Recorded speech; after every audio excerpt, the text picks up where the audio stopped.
자, 주말 동안의 이슈를 정리하고 이번 주에 가장 눈여겨볼 소식들 살펴보는 시간입니다. 시사 구말리 문화일보의 이현정 논설위원 나오셨습니다. 안녕하십니까? 네, 안녕하세요. 네, 정치 전문 김보엽 기자 함께하십니다. 안녕하십니까? 안녕하십니까? 네. 국회 원구성 협상 타결됐습니다. 그리고 재난지원금 합의도 결정이 났습니다. 근데 이게 민주당 내에서 좀 상당히 거센 반발 내부가 좀 분위기가 있던데 김보엽 기자 어떤 상황입니까 지금? 지금 법사위원장을 야당 쪽에 하반기 국회부터 내주기로 했잖아요. 네. 거기에 대해서 당내 그리고 검찰 개혁을 강하게 바라는 민주당의 지지자들의 반발 이게 거센 것 같은데요. 굉장히 중요한 문제거든요.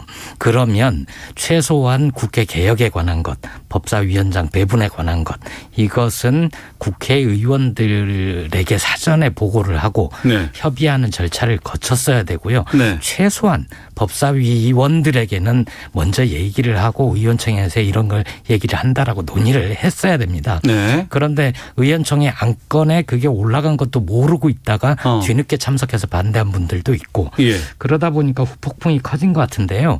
그런데 이제 엄밀히 따지고 보면 이 법사위원장을 둘러싼 여야 간 갈등 이 문제를 지난해 원구성 협상 당시로 되돌린 정도 수준이거든요. 예. 예를 들어서 당시에도 민주당 입장에서는 법사위원장 야당이 가져갈 수 있다. 다만 법사위에 주어진 과도한 권한, 관행 예. 이런 거는 좀 고치고 야당이 가져가면 어떠냐 했을 때 야당이 거부를 했었거든요. 예. 당시에 국민의힘이 거부를 했는데 이번에는 법사위 개혁에 동의를 하고 그럼 야당이 가져가는 걸로 했기 때문에 지난해 원구성 협상 당시로 원상복귀한 거다. 그 정도 협의를 한 거다. 이렇게 볼 수 있습니다. 네. 이현정 논설위원께서는 이번 합의는 어떻게 평가하세요? 일단 뭐 최근 들어서 여야가 합의를 한 것 중에 아주 이례적으로 합의를 한 것 같아요. 네. 원점으로 일단 다시 돌린 것 같습니다. 법사위는 사실은 우리가 87년 체제 이후에 그나마 이제 국회라는 공간에서 대화 타협이 이제 중요하게 부각이 됐고요.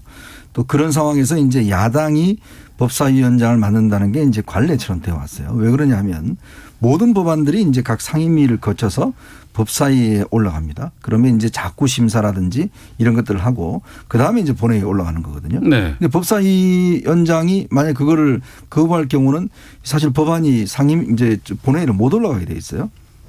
근데 종종 이것이 이제 야당이 법안을 좀 보이콧하는 용도로 많이 써왔단 말이에요. 20대 국회 때도 그런 것들이 네. 있었죠. 그리고 또 이 이제 법사위 위원들이 대부분 또 본인들이 상원이라는 또 이런 그 선민의식이 좀 있었어요. 네. 그래서 뭔가 이 상임위에서 합의한 것들도 본인들이 직접 이렇게 막 고쳐버리고 뭐 이런 사태까지 벌어진 거예요. 예. 이제 그러다 보니까 법사위가 이에 대한 이제 개혁 문제가 있었는데 문제는 이제 이 지난 21대 총선에서 여당이 이제 압도적인 의석을 차지하면서 이거 뭐 다수 의석을 차지한 정당이 일단 가져야 그리고 이제 법사위도 가져야 이렇게 돼버리니까 이제 완전히 이제 여야 간에 대충돌이 벌어진 거죠. 그래서 예. 지금까지 이제 모든 상임위 다 이제 여당이 차지를 했고 사실 이게 이제 독방론이라고 그랬어요.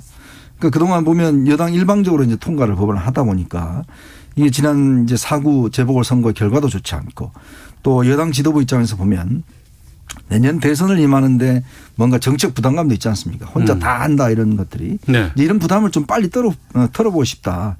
그게 아마 송영길 대표 처제가 이제 꿈꿔왔던 것 같아요. 이제 그래서 이제 전격적으로 합의를 한 것인데 어쨌거나 이게 지금 과정에서 보면 여러 가지 저는 문제는 있다 봅니다. 왜냐? 일단 여당이 그동안 자신들이 주장해오던 논리를 다 바꿔버렸어요.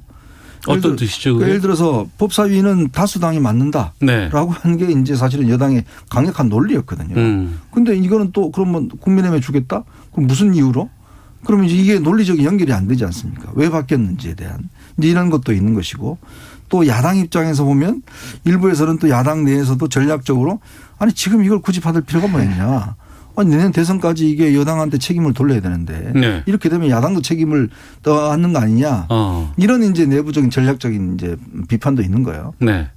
이제 그런 어떤 여야 의원들 간의 어떤 이 공감대 뭐냐면 야당 의원들은 좀 상임위원장 하고 싶고 여당은 독박론에서 벗어나고 싶고 이런 것들이 이제 중심이 돼서 합의가 된 것 같습니다. 네. 그러니까 이게 교섭단체 의석수 비율에 따라서 나눠보니까 11대 7이 된 거 아니겠습니까? 네. 그리고 애초에 21대 출범할 때도 이제 이렇게 제안이 됐었고 다만 법사위 때문에 좀 논란이 됐었던 부분인데 근데 앞서 법사위원들에게도 알리진 않았다고 하는데 본회의에서 다 표결로 통과된 거 아닌가요 이게? 표결을 앞두고 있는 거죠. 원래 원내 구성 협상을 먼저 하고 예. 나서 나중에 표결을 하거든요. 그러니까 그 사이에 의원총회를 한 것 같습니다. 아직 본회의는 통과 안 했습니다. 예. 아, 그랬어요? 예, 본회의 안건으로 상정되지는 않았고요. 그럼 이게 바뀔 가능성도 있습니까? 근데 뭐 합의를 했는데 네. 바뀌겠습니까? 근데 내부에서는 반발이 좀 상당히 심하다고 말씀하셨고 일부 그 대선 주자들 가운데도 좀 이렇게 이견이 있다면서요. 네, 이제 반발이 심한 거는 그런 것 같습니다. 민주당 지도부의 리더십의 문제 그리고 정당 민주주의라는 것의 가치의 충돌 예. 이게 있는 것 같은데요. 네. 그러면 의원총회에서 의원들 대다수가 거기에 대해서 반대를 했으면 지도부가 밀어붙이기는 힘들었을 겁니다. 네. 근데 지도부가 뭐 그 회의에서 설득을 했겠죠. 그러다 보니까 의원총회에서는 다수 의원들이 찬성을 했고 소수 의원들이 반대를 좀 심하게 했던 것으로 알려졌습니다. 네. 그 법사위원장을 야당에 이제 내년 대선 이후로 준다는 거 아니에요? 그렇죠. 6월 달 네. 후반기 국회가 열죠. 그리고 앞서 말씀하신 것처럼 법사위가 거의 상원처럼 활동을 해왔기 때문에 이거 좀 권한을 축소시키자. 그렇게 해서 그 심사기간 초과했을 때 본회의 부의하는 기간 이거를 이제 현행 120일이라서 60일로 이제 줄였다고 하고 또 법사위 기능도 법률안 체계적고 심사로 한정했다고는 하는데 이거면은 법사위가 좀 확실히 약해진 건 맞아요? 약해진 건 맞죠. 약해진 건 맞는데 문제는 네. 늘 그렇듯이 제도를 잘 만들어놔도 네. 그 제도를 운용하는 사람들이 문제가 있으면은 안 되거든요. 네. 사실 동물이나 식물한테 미안할 정도로 과거에 동물국회, 식물국회 이런 논란이 있지 않았습니까? 예, 예. 싸우지 말라고 만들어 놓으니까 여야가 합의하지 않으면 법 아무것도 통과 안 되고 그 모든 문제가 집중돼 있는 데가 법사위거든요. 네. 지금처럼만 하면 좀 그 본회의 넘기는 시간을 단축한다거나 아니면 자구 체계 심사 권한을 가지고 법안의 핵심적인 내용까지 틀어버리는 그러니까 다른 의원들은 우리 상임위에서 통과한 걸 왜 법사위 당신들이 내용을 고치냐 이런 반발들도 있었던 거거든요. 네.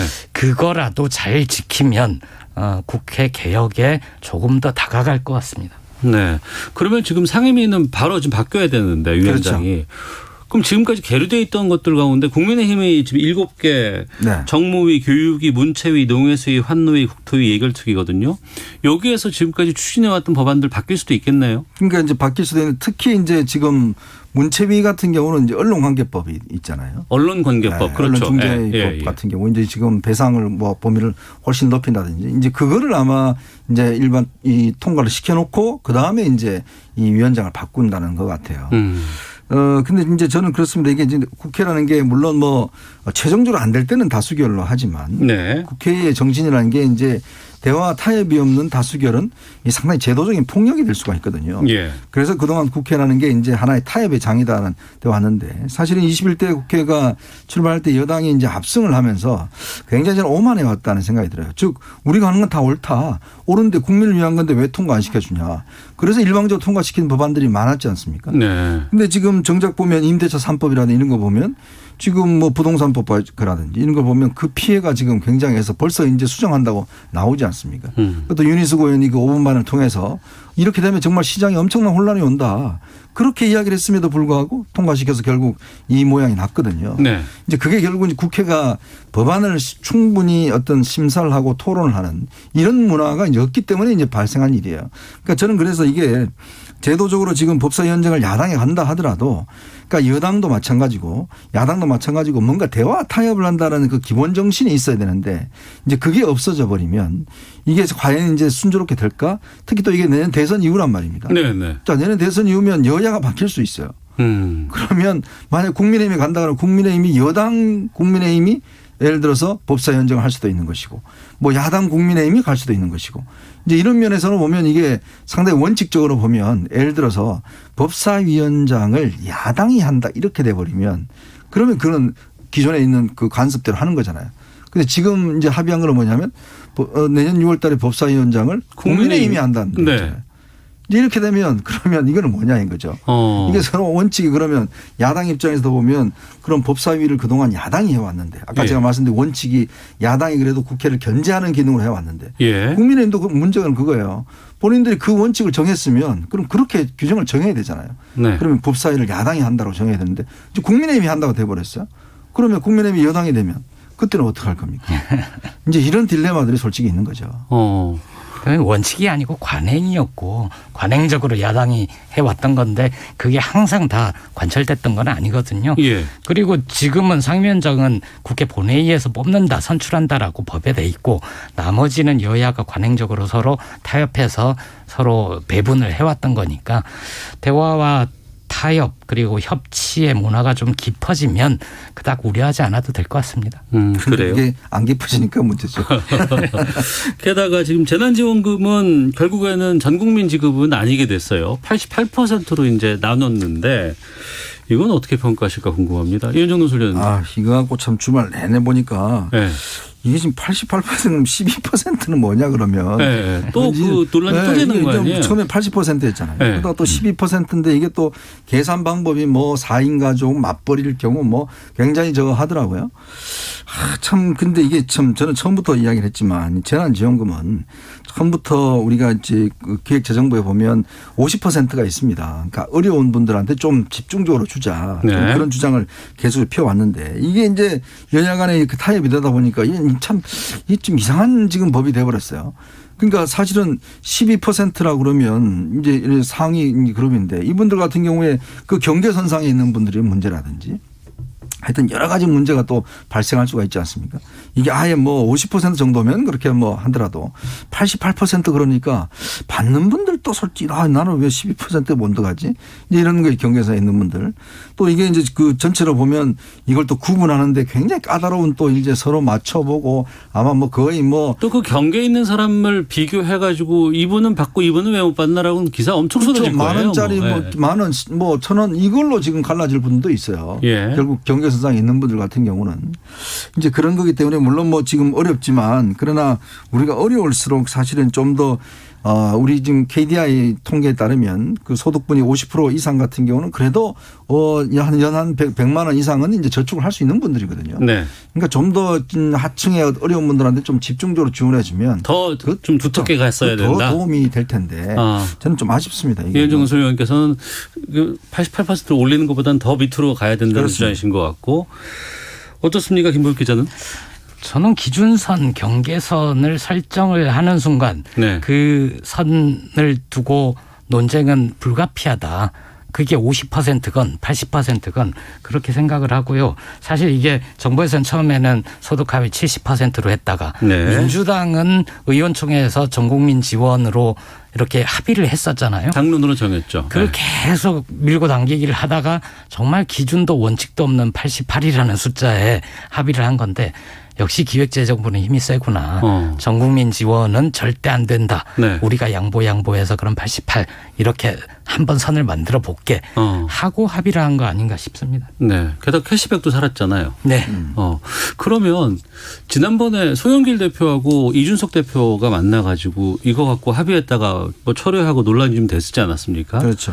그런 정치적인 이런 걸 상황을 본다 그러면은 결국에는 이준석 대표가 좀 이득을 본 거 아닌가 싶은 생각이 좀 드네요. 그러니까 왜냐하면 소상공인 두텁게 지원도 받았고 그렇죠. 선별도 지켰으니까. 네. 그러니까 이제 이번에 보면 이제 소상공인이나 이제 이 지원을 이제 좀 더 확대하는 분야로 했기 때문에 야당 입장에서는 뭐 지켰다라고 이야기할 수 있지만 예. 또 지금 야당이 근본적으로 가지고 있는 게 이제 이게 이번에도 한 1조 넘게 지금 증액을 했잖아요. 네.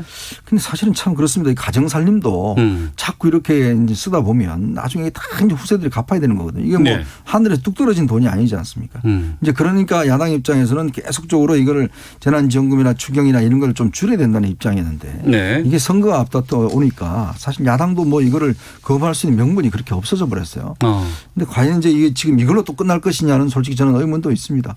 앞으로 이렇게 되면 또 내년 선거 앞두고 또 한 번 더 할 수도 있는 것 같고 네. 이제 그렇게 되면 과연 그거는 누가 앞으로 이제 후세가 우리 저 후배들이 갚아야 될지 솔직히 좀 걱정되는 측면도 많습니다. 어쨌든 이건 결정이 난 거잖아요. 그렇습니다. 네, 확정이 된 거니까요. 알겠습니다. 자, 그리고 지금 민주당 상황 하나 더 보겠습니다. 이재명 지사하고 지금 이낙연 전 대표 간의 그 백제 이 발언 이게 계속해서 지금 뉴스거리가 되고 있는데 저도 그 발언 전체를 좀 다 봤거든요. 예. 우선은 김부 기자가 좀 이 상황을 설명을 좀 해주세요. 왜 이게 문제가 된 건지. 저도 원문을 봤는데요. 네.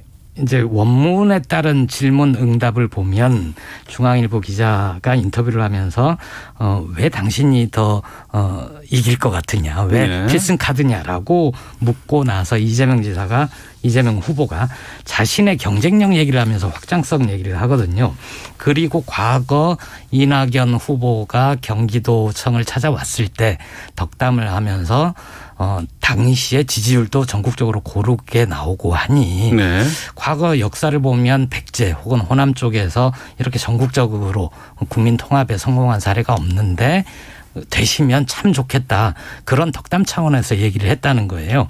그리고 정세균이나 이낙연 후보 두 분이 그럼 김대중 전 대통령은 뭐냐, 민주당 역사의 모욕이다, 이런 표현을 쓰는데 답변에는 김대중 전 대통령 언급도 있더라고요. 그때 성공을 했는데 네. 충청과의 연합을 거쳐서 했으니 반쪽의 성공이다, 이런 표현이 있는데 그것도 엄밀하게 얘기하면 사실과 다릅니다. 왜냐하면 백제가 삼국시대에 늘 충청이 중심이었잖아요. 백제의 중심이었잖아요. 그러니까 그렇죠, 그것도 그렇죠. 네. 역사적으로 그래서 따지면 공주 부여가 예. 났죠.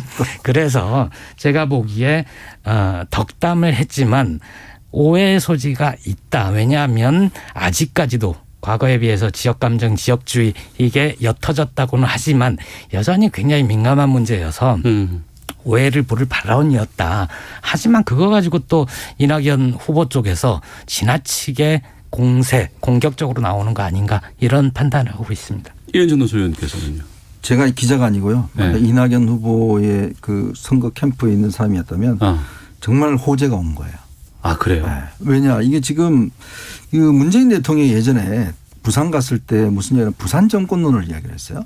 그 발언 때문에 호남 민심이 완전히 돌아서서 그거 극복하느라고 어마어마하게 어려웠습니다. 그때 호남 찾아가고 막 그렇죠. 찾아가고 김홍걸 뭐 의원 데리고 가고 그 호남에서 이제 안철수 대표 그때 막 완전히 표 얻고 박지원 그때 이제 대표 선거했을 때 막 표 그냥 거의 박빙의 승부를 거쳤고요. 이게 사실은 우리 선거가가 가지고 있는 문화의 아주 특이성, 이걸 굉장히 간과한 발언이에요. 저는 참 이재명 지사가 이분이 국회의원 선거라도 좀 해봤으면 이런 걸 느낄지 모르겠는데, 이게 항상 우리가 선거가 되면요, 이 지역감, 예전에 김종필 신공화당 민주공화당 총재 같은 경우는 이 핫바지 발언 딱 한 번 했거든요. 이 영남에 있는 사람들이 우리 핫바지라고 그럽니다. 딱 한 번 이야기했어요. 그 선거 끝나버렸어요. 마찬가지입니다. 부산 정권론 때문에 그냥 선거 끝나버린 거예요. 이게 그 전에는 그것도 네. 있었죠. 우리가 남이가 그 발언도 있었죠. 그 뭐 그냥 한마디 끝난 거예요. 백제가 정권 잡은 통일한 적이 없다. 그러면 사실은 뭐 아까도 이야기했지만 엄격하게 따지면 그게 아닌데, 이게 덕담으로 했고 뭐 맥락 따진 건데, 그거 사실은 그 국민들 눈에 귀에 잘 안 들어옵니다. 우리가 뭐 주체가 뭔데? 바로 이렇게 연결이 되어버리거든요. 그러니까 맥락을 다 설명할 필요도 없이 단어 하나가 주는 그렇죠. 힘이 있군요. 그게. 네. 그게 선거 프레임이잖아요. 예. 그래서 이거를 이낙연 후보 입장에서 보면 지금 호남 지지율이 상승세지 않습니까? 거기에 완전히 기름을 부은 거죠. 그러니까 저는 이게 이재명 캠프나 이재명 지사가 이런 지금 지역 문제에 대한 민감성을 모르고 이걸 아무리 설명해봤자 일단 백제라는 말 한마디에 그냥 이게 딱 그 각인이 돼버린 거거든요. 저는 상당히 이게 참 뼈아픈 실수를 한 게 아닌가, 그렇게 보고 있습니다. 예, 돌아왔습니다. 시사구말리 이현종, 김보혁 두 분과 함께 말씀 나누고 있는데요. 이 갈등이 물론 지금 이제 당내 경선 상황에서 불거져 있는 상황이고, 예. 그리고 이제 송영길 대표가 이제 오늘 최고위원회에서 여기에 대해서 공개적으로 좀 지적하고 좀 너무 심하다, 뭐 이 정도 좀 자제하자, 뭐 이렇게 좀 되는 것 같은데 어떻게 전망하세요? 이게 갈등이 좀 봉합이 될까요? 물론 이제 계속 안에서는 좀 생각들이 다르겠지만. 저는 뭐 이낙연 후보 측에서는 득볼권 다 봤다. 라는 생각이 들어요. 이미 뭐 지난 주말 사이 확산이 됐고 예. 이제 더 이상 언급하면 사실은 좀 여의도성이 보이는 거죠. 여기서 이제 본인도 끝나겠죠. 그렇게 네. 하겠죠. 그렇지만 이게 또 지역 민심이라는 게 이제 은연중에 또 퍼지는 게 있습니다. 이제 그런 게 아마 굉장히 이제 네거티브 공세가 심하실 것이고 또 그러면 이제 이쪽에서도 이재명 후보 쪽에서도 지금 뭐 탄핵 찬성했다든지 뭐 등등 이제 뭔가 또 새로운 카드를 만들어야 되거든요. 그러니까 참 저는 보면 지금 이 두 분의 경선 이 싸움이 예전 이명박 박근혜 경선 싸움을 넘어설 것 같아요. 더 커질 거다. 네, 왜냐하면 지금 이낙연 후보 입장에서는 점점 눈에 보이거든요. 이게 네. 지지율 올라가는 게. 네. 그러면 이렇게 되면 이제 앞으로 시간도 많이 남았지 않습니까? 이제 그렇게 되면 이게 정말 옛날에 발언 하나 뭐 하나 전부 다 이게 이제 문제가 되어버리면 이 감정의 골까지도 굉장히 깊어지는 게 아닐까. 예. 사실 좀 걱정스러운 대목이 있습니다. 예. 1, 2등이 명확해도 굉장히 심하게 싸울 텐데 지금은 한쪽이 정체 혹은 하락 세이고 한쪽이 상승세잖아요. 네. 골든크로스 온다 뭐 이러니까 더욱더 싸움 격렬해질 것 같습니다. 근데 이제 그 과거 2008년 한나라당 경선처럼 될 거냐. 저는 그 민주당 쪽 물론 두 후보 간에 그렇게 격렬하게 싸우더라도 지지자들이 그 싸움을 그렇게 보고 있지 않을 것 같아요. 그냥 놔두진 않을 것이다. 적당히들 해라. 뭐 이렇게 할 거고 너무 심하게 과도하게 공격하는 쪽에 대해서 네. 지지 철회라든가 뭐 이런 식으로 뭔가 경고가 될 것 같습니다. 아까 호남 민심 좀 말씀드리면 이 지역 정서 때문에 호남 쪽이 돌아선 건가? 뭐 여기에 대해서 고민을 해봤는데 전 그럴 것 같지는 않아요. 물론 과거에도 2002년 경선 때도 보면 광주 전남이나 전북에서도 그 지역의 후보 한화가 뭐 정동영 있었지만 노무현 후보가 경선에서 이겼잖아요. 네. 그거는 전략적인 선택입니다. 누가 지금 대선에 나서서 상대당을 이길 것인가 이거를 가장 먼저 생각하는 전략적인 선택을 중심으로 놓고 본다면 네. 결국 이런 경선 과열이 서로의 이 경쟁력을 갉아먹는다 판단이 들면 지지자들이 알아서 적당히들 하라고 경고를 할 것 같습니다. 네. 자, 이번에는 그러면 국민의힘 범야권 쪽으로 좀 가보겠습니다. 이준석 대표가 윤석열 전 총장에 대해서 얘기를 했는데 여기에 대해서 막 장제원 의원이라든가 당내 의원들의 반발이 상당히 많았었어요. 그렇죠. 그래서 분위기 이상해지는 거 아닌가 싶었는데 어제 갑자기 치맥 회동을 가졌습니다. 네. 예. 분위기가 또 다시 또 확 바뀌는 것 같고 어떻게 보세요? 지금 왜 이준석 대표에게 이렇게 이야기 나오냐 하면 이준석 대표가 최근에 일단 여러 가지 이제 윤 전 총장에 대한 이제 입당을 권유를 하면서 이게 발언이 조금 수위가 넘어섰다. 네. 뭐 예를 들어서 뭐 강을 건넜다든지 뭐 또 특히 안철수와 똑같이 된다든지 뭐 이런 식으로 이야기하면서 이게 지금 그냥 야당 후보로서 뭔가 끌어들이는 게 아니라 아예 후보의 가치를 그냥 떨어뜨려 버리는 거 아닌가? 이제 그러다 보니까 당내에서는 여러 가지 의심들이 나와요. 네. 그러니까 처음에 지난 대표 경선 때 나왔던 이제 이게 불거지는 것인데 이준석 대표가 뭔가 꿍꿍이가 딴 데 있는 거 아니냐. 꿍꿍이. 그러니까 뭐냐면 본인이 어떤 뭐 지지하는 후보가 따로 있어서 아예 윤 전 총장을 못 들어오게 하는 거 아닌가? 예. 이게 이제 가치를 떨어뜨려 하는 게 아닌가? 그리고 이제 뭐 최근에 나오는 뭐 한간의 이야기는 오세훈 시장을 다시 띄우려고 하는 게 아니냐 대표로 예. 뭐 등등 여러 가지 이제 이야기가 나오다 보니까 그래서 지금 당내에서는 이건 아니다 지금 아니 예를 들어서 지금 범야권의 전체의 어떤 가치를 상승시켜야 되는데 그 지금 야권의 지지를 일어나는 후보를 저렇게 비난해 버리면 나중에 이제 들어오더라도 뭐가 문제가 될 거 아니냐. 네. 이제 그런 상황에서 이제 어제 그 긴급하게 회동이 이루어졌고 윤 전 총장이 그런 이야기를 한 것 같아요. 나 알아서 결정할 테니까 재촉하지 마라. 8월 중에는 결정한다. 네. 이제 이렇게 이야기를 했고 오늘 뭐 보도는 8월 10일 날 한다고 하는데 이거는 뭐 아니라고 부인을 했습니다. 윤 전 총장 측에서는. 그러니까 국민의힘으로 입당을 8월 중에 하는 거는 지금 많이들 예측하고 있는 거죠. 그렇죠. 뭐 오늘 저희 이제 문화일보하고 어제 인터뷰를 했었거든요. 네. 여기서는 그런 8월 그러니까 9월 되기 전 8월 때 전에 제가 어디로 갈 것인지를 확실하게 밝히겠다. 그러니까 뭐 입당한다 안 한다는 떠나서 어떻게 갈 것인지는 확실하게 밝히겠다 했기 때문에 네. 사실상 이제 조금의 뭐 수그러들 거는 같아요. 왜냐하면 이미 이제 본인이 시간을 설정했기 때문에 그러면 8월 중에 그냥 계속 고할 건지 아니면 국민의힘 입당할 건지 이런 부분에 대한 이제 결단을 내리기 때문에 그 지금 상황에서 뭐 다시 이준석 대표가 입당을 재촉하는 상황은 없을 것 같거든요. 근데 어쨌거나 근데 이제 이준석 대표의 리더십이 당내에 상당히 도전받고 있는 거는 사실인 것 같습니다. 네. 김보엽 기자께서는 이 상황들 어떻게 보고 계십니까? 이준석 대표가 개인적으로 어떤 욕망을 가졌는가 어떤 계획이 있는가 그것까지 들여다볼 수는 없을 것 같고요. 저는 야당 대표로서 야권의 후보들을 관리 범위 하에 두고 싶어하는 것, 즉 당 바깥에 여러 후보들이 있는 게 아니라 국민의힘이 야권의 플랫폼이 돼가지고 네. 여러 후보들이 들어와서 경쟁해서 후보가 돼서 그 변수를 줄이고자 하는 욕망이 있을 겁니다. 그거는 대표로서 당연한 거고요. 네.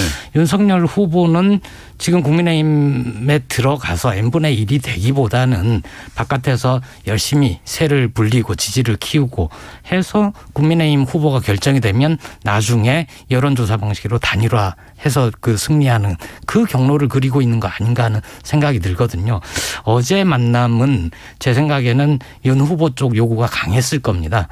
이 대표가 잽을 던지고 어퍼컷도 치고 그러니까 네. 좀 시간 좀 줘. 나 좀 그만 조져. 뭐 이런 얘기를 하고 싶었던 거겠죠. 그런데 이제 저는 눈여겨보는 게 지금 국민의힘의 당적을 가진 분들 몇 분이 네네. 윤석열 캠프로 합류했잖아요. 그러니까 뭐 김병민 당협위원장이라든가 이런 분들 네. 많이들 갔어요. 네. 저는 그건 좀 문제가 있다고 봅니다. 나중에 어떻게 합쳐질지 혹은 그렇지 않을지 모르겠는데 당 바깥의 후보를 적극적으로 지원을 하고 캠프에 합류를 한다면 당적을 정리하고 가는 게 맞죠. 그러니까 오늘 최고위원회에서도 그 징계 문제 뭐 이런 얘기도 나왔다고 하는데 얼마 전 최고위원회에서 당 내 후보를 적극 지원하는 걸 독려한다라고 결정을 했잖아요. 그 얘기는 당 바깥의 후보에 대해서 허락을 득하지 않고 지원하는 활동은 문제가 있다는 경고거든요. 근데 그거를 정면으로 물론 통보는 했다고는 하지만 정면으로 위배를 하면서 그 당 바깥의 후보 캠프에 합류하는 것 이건 좀 문제가 있다고 봅니다. 네. 윤석열 후보 쪽 얘기만 좀 많이 했었는데 그럼 당내 뭐 원희룡 지사라든가 뭐 유승민 후보라든가 아니면 또 최재형 전 감사원장이라든가 이쪽의 분위기는 어떤가요? 지금 최재형 감사원장 같은 경우는 조금 분위기가 좋아지는 것 같아요. 지지율도 조금 높아지는 것 같고 캠프도 이제 서서히 구성이 되는 것 같고 의원들도 이제 조금씩 합류를 하는 것 같고 특히 이제 PK 쪽, 즉 부산 경남 쪽 의원들이 좀 합류를 하는 것 같고요. 아마 조만간 대변인도 아마 인선을 한다고 합니다. 네. 이제 그렇게 되면 이게 이제 지금은 이제 서서히 이제 올라오는 거지만 사실은 최재형 원장의 지지율은 윤 총장 거를 가져오는 단계가 됐거든요. 지금. 그렇죠. 뭐 다른 데서 오는 게 아닌 것 같아요. 네, 맞습니다. 뭐 중도에 있는 게 지금 가져오는 게 아니니까. 네. 그러니까 이게 지금 어떻게 보면 제로섬 게임을 이제 시작을 한 건데 이제 이거 과연 이제 앞으로 이재명, 이낙연 같은 그런 구도가 될 것인지. 아, 이쪽에서도 그럴 그렇죠. 가능성이 있겠죠. 이쪽에서도 이제 만약에 이게 뭐 15%까지 넘어가고 이쪽에 떨어지고 하면 사실은 이것도 간단치 않습니다. 그러네요. 제가 볼 때는 아마 이렇게 되면 이제 8월부터는 대회전이 시작되는 게 아닌가. 양쪽 후보 간에. 네. 한쪽은 미리 가서 당을 이제 어떤 접수를 했고 한쪽은 밖에서 세력을 키워서 들어오고 이제 그럴 경우에 이제 다른 후보들이 또 어떻게 지금 보니까 벌써 이제 윤 후보를 겨냥한 이제 비판들이 있기 시작하더라고요. 그러니까 그렇게 되면 이쪽도 아마 민주당보다 오히려 뭐 더 했으면 됐지 덜 하지 않는 그런 굉장히 큰 이제 이 대립들이 서서히 좀 시작되는 상황 같습니다. 민주당은 같은 당임에도 불구하고 원팀을 외쳤음에도 불구하고 지금 이 갈등들이 지금 표면화되고 있는데 예. 지금 범야권 같은 경우에는 국민의힘 소속도 있고 바깥에도 있고 또 아직까지 정치 선언을 반드시 하겠다고 선언한 건 아니지만 여러 가지 행보가 좀 보이고 있는 뭐 김동연 부총리도 있고 그렇죠. 예. 거기 있죠. 또 안철수 또 존재감은 미미하지만 네, 대표도 있고 그러면 큰일 납니다. 존재하면 그러면 어떻게 될 것 같으세요? 야권이 복잡하죠. 네. 실제 지금 이제 대선이 7개월 정도 남았습니까? 7개월 남았죠. 예, 네. 굉장히 여당 쪽은 어쨌든 민주당 쪽은 누군가 후보를 만들고 뭐 야권에서는 그게 한 명이 될지 두 명이 될지 모르겠다 이런 얘기도 하지만 어쨌든 후보군들이 보이는데 반해서 네. 국민의힘 혹은 야권 전체로 봐서는 여전히 불투명하고 누가 오르고 누가 떨어지고 누가 후보가 될지 도무지 감잡기 힘든 혹은 지금 후보군에 오르지 않은 서울시장마저도 나중에 차출될지도 모른다. 오세훈 시장이 이쪽에 후보가 마땅치 않으면 당의 요구에 끌려 들어올 수도 있다. 이런 얘기까지도 나오잖아요. 예. 굉장히 복잡합니다. 그래야 재밌지 않나요? 근데 재미는 있을 수는 있는 것 같은데 워낙에 지금 7개월 동안 어떤 변수가 있을지 그렇죠. 이런 게 예측하기도 좀 쉽지 않고 또 다들 원팀을 얘기는 하지만 결국에는 원팀을 많이 부르짖으면 부르짖을수록 갈등이 더 증폭되는 상황이 올 수밖에 없잖아요. 그렇죠. 이게 왜냐하면 사실은 상대방을 눌러야 본인이 크는 거니까요. 네. 그게 뭐 기본적인 경쟁의 원칙이니까. 이제 그렇게 되면 이게 이제 지금 11월 달에 이제 본 경선이잖아요. 그리고 네. 예비 경선이 있을 겁니다. 이제 8월부터 시작하는 이제 경선이 있을 텐데 이제 거기서 어느 정도의 지지율로 승기를 잡을 것이냐에 대한 문제. 1차적으로 당의 의원들을 얼마나 확보할 것인가. 이게 제일 이제 관건이죠. 네. 이제 거기에다가 이제 본인이 가지고 있는 여러 가지 정책적 비전이나 이런 것들. 이래서 아마 합종 연행을 좀 할 거예요. 이제 되고 나면 이제 그런 게 벌어지고 나중에 이제 그러면 또 본선에 가서는 정말 양대 후보 간에 이제 본격적인 대립이 벌어질 것이고 뭐 그런 단계인데 이게 뭐 워낙 예를 들어서 압도적인 1위가 있다면 좀 덜 할 텐데 지금 이제 민주당 같이 이게 이제 비슷비슷해져 버리면 이거는 거의 뭐 정말 일전 불태의 싸움들이 이제 전개가 되는 거죠. 네. 참 대한민국의 정치는 항상 드라마틱하고 정말 대단합니다. 자, 시사구말리 이현정, 김보엽 두 분과 함께 말씀 나눴습니다. 여기까지 하도록 하겠습니다. 두 분 오늘 말씀 고맙습니다. 네, 고맙습니다. 감사합니다.